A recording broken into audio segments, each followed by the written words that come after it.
In 1961, President Kennedy called on all Americans to rise to the challenges of the day. He knew that success depended upon the unity of efforts throughout the federal government and the nation. In a memorandum he wrote, "I want coordination of government activities outside of Washington significantly strengthened across departments and agency lines." From this, federal executive boards were born. The Greater Boston Federal Executive Board, one of 28 across the country, fosters communication, coordination, and collaboration with federal, state, and local government agencies. It is our hope that through this series, folks will learn about the mission and work done by different agencies, what that means for our country, and more specifically, what that means to each of us as individuals. This is your federal government, and I am your host, Diane LeBlanc. Hello everybody. Today we are featuring the Transportation Security Administration, which is part of the Department of Homeland Security, also known as TSA. And I am very grateful that we have two representatives of this agency with us today. George Naccara, who is the Transportation Security Director for Massachusetts, and Kerrelee Duffy, who is a Transportation Security Officer. So welcome, both of my guests. Thank you for being here. George, I'm going to start with you. Tell us when this agency was created, why it was created, what's its basic mission? Well, thank you for the opportunity, Diane. We were created in 2001 as a result of the terrorist events, September 11th. The President and Congress signed into law the Aviation Transportation Security Act in November of 2001, which created TSA and eventually created the Department of Homeland Security as well. We began federalizing airports during the summer of 2002, and we brought in new technology and new procedures from 2002 on. Those are forever changing and upgrading as we improve our methods, improve our efficiency, and it's been an exciting run. There you go. So nationwide, how many employees does TSA have? We have about 55,000 employees. Here in Massachusetts at Logan Airport we have around 1,300.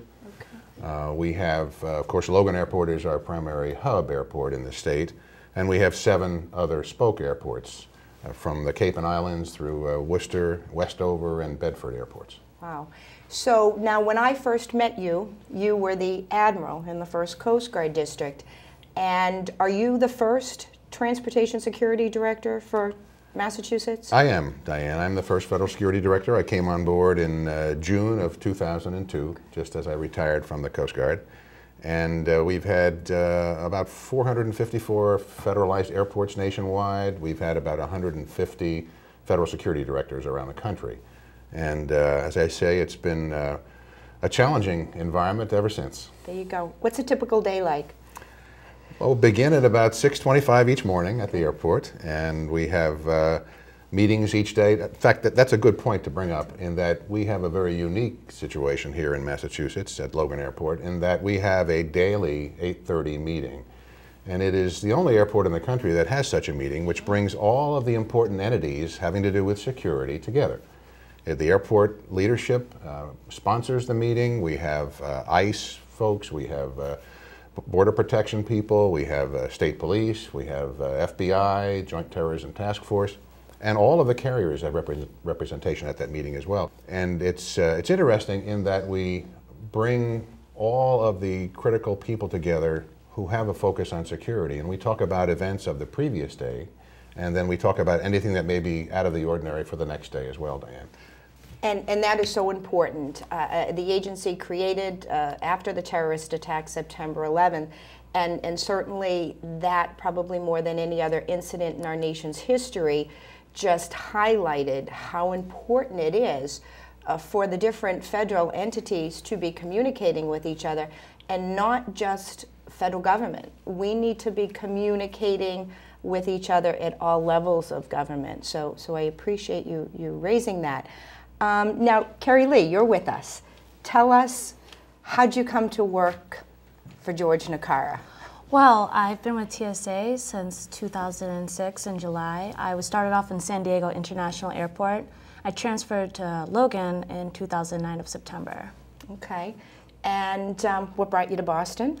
Family. Okay. This is home. You know, yeah, and I can certainly appreciate that. I've worked for the federal government for 33 years, and I've been very lucky in that I've never had to leave. Now, what type of training did you get to be able to do your job? Well, we started off with a basic screener curriculum with 40 hours of classroom training, about 60 hours of OJT on-the-job training. And once we got certified and we're on our own, ever since then we've had enhancements, baggage, threat mitigation training, wow, customer service, explosives training, you know, it's recognition. And it's constant besides the annual recertification, make sure that we're proficient in our duties. Okay, so you and George have bought all kinds of items with you today. I travel, you know, not too extensively. Usually I do travel out of Boston, out of Logan Airport, and I'm going into to Washington or New York. And, you know, generally what I see confiscated are bottles of water that people have forgotten to take out. But tell us about some of these items. Have you ever confiscated anything like this? Oh yes, definitely. It doesn't happen as often as the bottle of water, but every once in a while we do get firearms, pepper spray. In San Diego, we actually had an inert grenade at the checkpoint. We had to evac the terminal. People still bring stuff, unfortunately, that is prohibited and dangerous. So any particular stories associated with any of these things, George, that... Well, I find the samurai sword, the genuine samurai sword with a very sharp edge is the most amazing. Yeah. Yes, I think the point to be made, and we all agree, is that education is important. I think every person who travels should be aware of what is prohibited, what makes sense. Right. I mean, why would you carry something like this? It's aftershave lotion, but it appears wow. literally right. it appears to be something other than that, of course, and you could be arrested for carrying such a device in your carry-on bag or your check bag. So understand what the rules are. Most people have had experience with TSA and find the experience relatively harmless. Absolutely.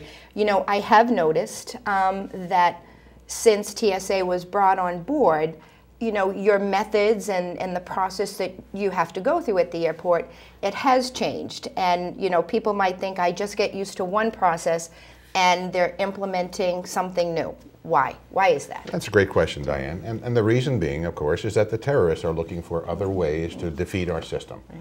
They look for vulnerabilities and they will take advantage of them. So we need to bring in new procedures. That's why Kerry is always being trained in new procedures. She is much better today than she was 4 or 5 years ago. Our technologies are dramatically different and much improved than they were when we began TSA in 2002, and even better than last year. It's a constant process. We're always looking for a more effective and more efficient manner of ensuring security. Now, I know when I go through security, I know that there are options that you can go through the advanced imaging technology system, and I go in, I take off my shoes, I put my stuff in the bin, I walk through and I go like this. I mean, I'm there, I'm good with it, I know it.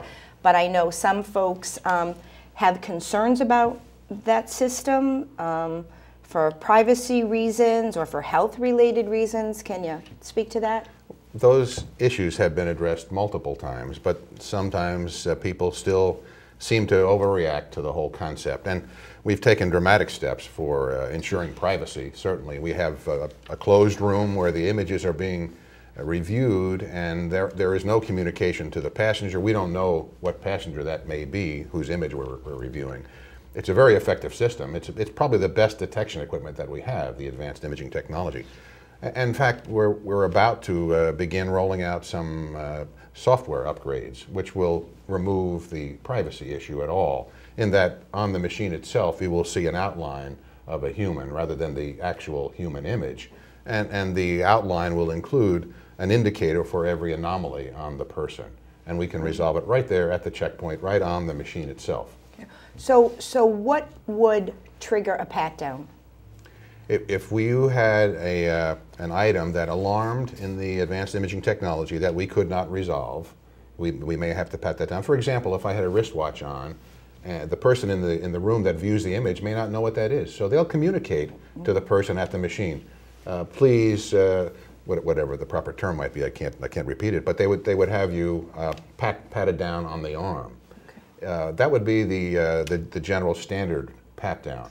If there were alarms in the groin area, they could result in a resolution pat down, which is a bit more invasive, but you have to understand we must resolve every alarm or else you cannot fly. Mm-hmm. It's as simple as that.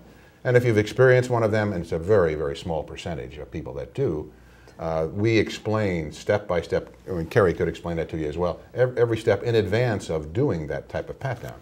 So Kerrelee, tell folks who are watching, what can they do to make their experience getting through the line go smoothly? Well, for one thing, I would, if I was a passenger, I would definitely familiarize myself with the website that we have.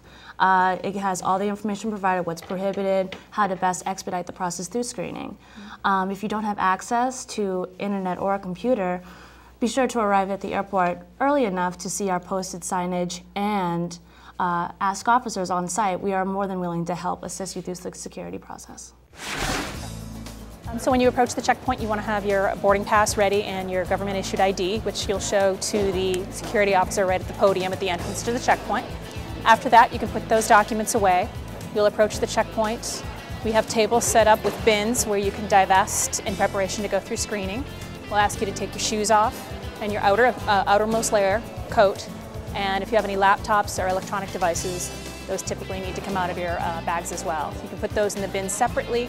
Make sure everything's out of your pockets, and then you'll be directed by the officer as to whether or not to go through the advanced imaging technology, or if you prefer, you can go through the walkie metal detector instead. What about travelers with medical conditions or disabilities? Did they get any special consideration? They do require more assistance because but we do try to make a point to help them through. We don't want to make it even more complicated, but they just can't go through regular, so we have to specialize and actually have more one-on-one time with them. Okay, and I understand TSA also has a special phone number for individuals with medical concerns or disability, a TSA care numbers that we'll be showing later. And I will tell you both, I was very impressed because in preparation for our conversation, I did a lot of research out on the TSA website, which was incredibly informative, wonderful tips, but I also called the basic TSA number that any traveler could call to get answers, and the TSA Cares number. Every time I called the TSA Cares number, somebody picked it up within 2 or 3 rings. You always got a real person. And when I called the basic number for all travelers, you do first get the recorded message, but within 2 minutes, you can get to a real person. So that I definitely found helpful. Kerrelee, what are some of the misconceptions, do you think, about people who have your position? There are quite a few, but I believe the biggest one is that the traveling public feels that TSA wants to aggravate and complicate the screening process, that we want to delay you inevitably at the screening checkpoint, which could be further from the truth. We want you to have a streamlined yet safe evolution through the security checkpoint because we all want everyone to get on that plane safe and at their destination. Okay. Any special advice for traveling with pets? Number one thing, communication. Let us know that you are flying with pets. I cannot tell you how many times we've seen pets in the x-ray because they just send them right on through with their laptops. Just let us know, I have a cat, I have a dog, what do I do? We're more than willing to help you out. Okay. Now, George, I've read recently more about TSA moving into risk-based security. What is that? It's a great concept, Diane, and you will be one who will benefit from them in the future. In essence, we are trying to assess the risk of every passenger and then to manage that risk appropriately. And what that means, in essence, we will use information that we have about passengers, perhaps through the frequent flyer program, through one of the border protection programs, and those folks who we know something about, we can generally adjudge to be lower risk. We don't need to spend as much time on those people. Those passengers whom we don't know anything about, or who may be on some selectee list or a no-fly list, of course, will be screened to a much greater scrutiny. In essence, we are looking to move most people who travel, who just want to get from here to there, into that low-risk category. Over the last year, you've seen elements of this introduced. One of them was last summer with children that were 12 years of age and under, and the parents that are traveling with them. Then we've had the known crew member element, which was introduced last fall. Over the next few months, you'll see additional elements which will substantially increase the number of low-risk passengers. In essence, we're using some pre-screening capability and some real-time capability to assess the risk of every passenger. And when do you think that this will be available more broadly? To federal employees, for example? I'm hoping that within the next year it'll be available for federal employees. We're running pilot tests at the number of airports around the country on different segments of the traveling population. I would expect that as more carriers have this capability of connecting to the databases and then marking the boarding passes appropriately so that we can use them at the checkpoint, you'll see numbers increasing dramatically. For example, sometime in the next 6 months, you'll see a number of airlines participating at Logan Airport in what is known as pre-check. You may have read about that, and that is literally the passengers who may be frequent flyers for certain airlines or from other programs from the federal government qualifying as low risk and enjoying the benefits. Expedited screening, they've been able to keep their shoes on, keep their belts on, keep their laptops in the bag, keep their coats on, all of those benefits which will allow us to free up resources and focus on the people that we don't know anything about. It's wonderful. It's wonderful to hear, especially when you think about it. The federal government is, I think, our nation's largest employer, and many federal employees already have a security clearance, some level of security clearance. So these kinds of changes certainly do help to move things along. Is TSA currently hiring employees? TSA is always hiring. Yeah. We still have attrition rates that are higher than probably average for federal agencies. It's the nature of our work. Sure. When you consider we're screening about 1.8 million people every day, we're invading your space every day, not everybody is appropriate for that job. So we do have some levels of attrition. And it's a very demanding job. As Kerrelee mentioned, she's being trained constantly with new protocols and new technologies. So it's very demanding of our officers. So yes, we're always hiring. There's an open site, I think it's at USA Jobs and the TSA website as well, indicating methods on how to apply for jobs with TSA. Kerrelee, any advice to somebody who wants to work for TSA? Just look at the website, be prepared for definitely adaptability because the environment's always changing. I don't know. That's pretty much it. I'm guessing you went through a rather extensive background investigation and all of that to be able to to work there. Yes. Excellent. So what have I not asked you that you think is important for our viewing public to know? I think it's important to realize that officers like Kerrelee are very dedicated to their job. As she explained to you, they really want to facilitate your travel. We're here to ensure security. I think you, as a passenger, would much prefer to travel on an aircraft that's been screened and inspected by the federal government, by TSA, than one which was not. And you're willing to understand that, educate yourself, and put yourself in the hands of a very dedicated employee. Our officers are that way. They are very high-quality folks who are constantly being tested to ensure their high level of performance. And that is so true. I wish that we didn't need an agency like the Transportation Security Administration, but I totally get that we do, and I truly appreciate everything that you do to keep myself and other passengers safe. I want to go back to the advanced imaging technology because I've actually been in line where people have expressed concern about sort of the X-ray element of it and the impact on their health. Is there any health consideration to, you know, passengers going through and using that technology? We have run multiple tests, Diane, including federal agencies and non-federal agencies and schools and medical schools as well.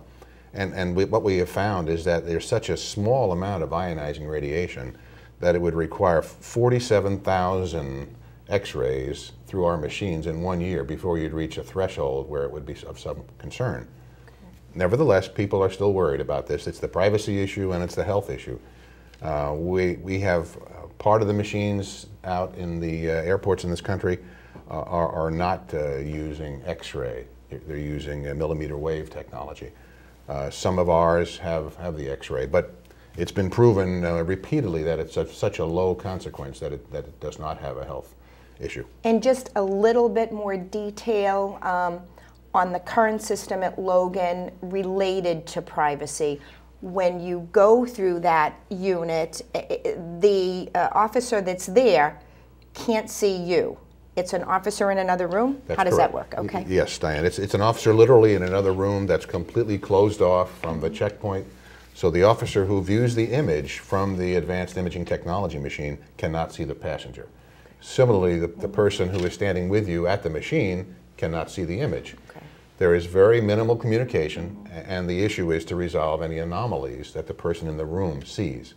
As we discussed before, when we have this automatic threat recognition capability, this new software, the person in the room goes away because the only image seen will be right on the machine itself, and it will not include all human details. Excellent. Kerrelee, I think you gave some great advice suggesting that anybody who's going to be traveling, if they're not a regular traveler, that they should check out the TSA website, and they should, if they have questions after checking out the website, they should also use the phone lines that are in place. Anything else you want to add before we wrap up? No, just arrive at the airport with enough time, and if you have any questions, feel free to ask. Any complaints, there's officers and supervisors there. You don't have to just go through it and accept it. There's resources available, and that's it. Excellent. George, a last point you'd like to make? I forgot to mention before, Diane, but it's important that since we're the Transportation Security Administration, we're not just aviation.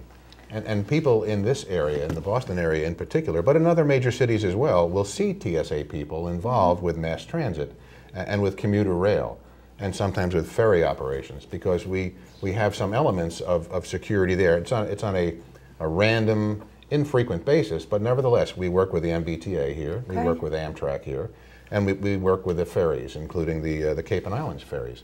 So we periodically send some of our officers and some of our technology to those locations, and we'll screen people for part of a day. In fact, it's so popular with the MBTA here, we're doing it in 2 stations each day, 5 days a week with them. Something I didn't realize. Small scale. But yes. Now, so sort of, you know, one of the questions I did have when I was looking at the website is, what about the air marshals? And where did they factor in? Are they part of TSA?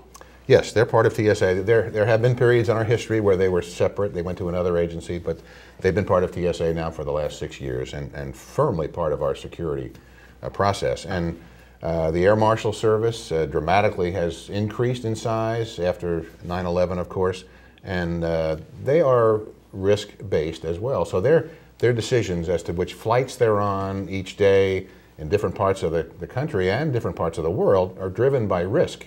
And those decisions are made on a daily basis, and the thousands and thousands of air marshals are in pairs in various aircraft all around the world. So if you have an air marshal on the plane that you're on, are you likely to know that, or are they all undercover? Or? They're all undercover. You would not know it. The pilot and co-pilot would know it, and the flight crew would know it as well, because they introduce themselves and they explain where they'll be sitting and so forth. But those are all strategic issues that are resolved in advance of the flight. Excellent.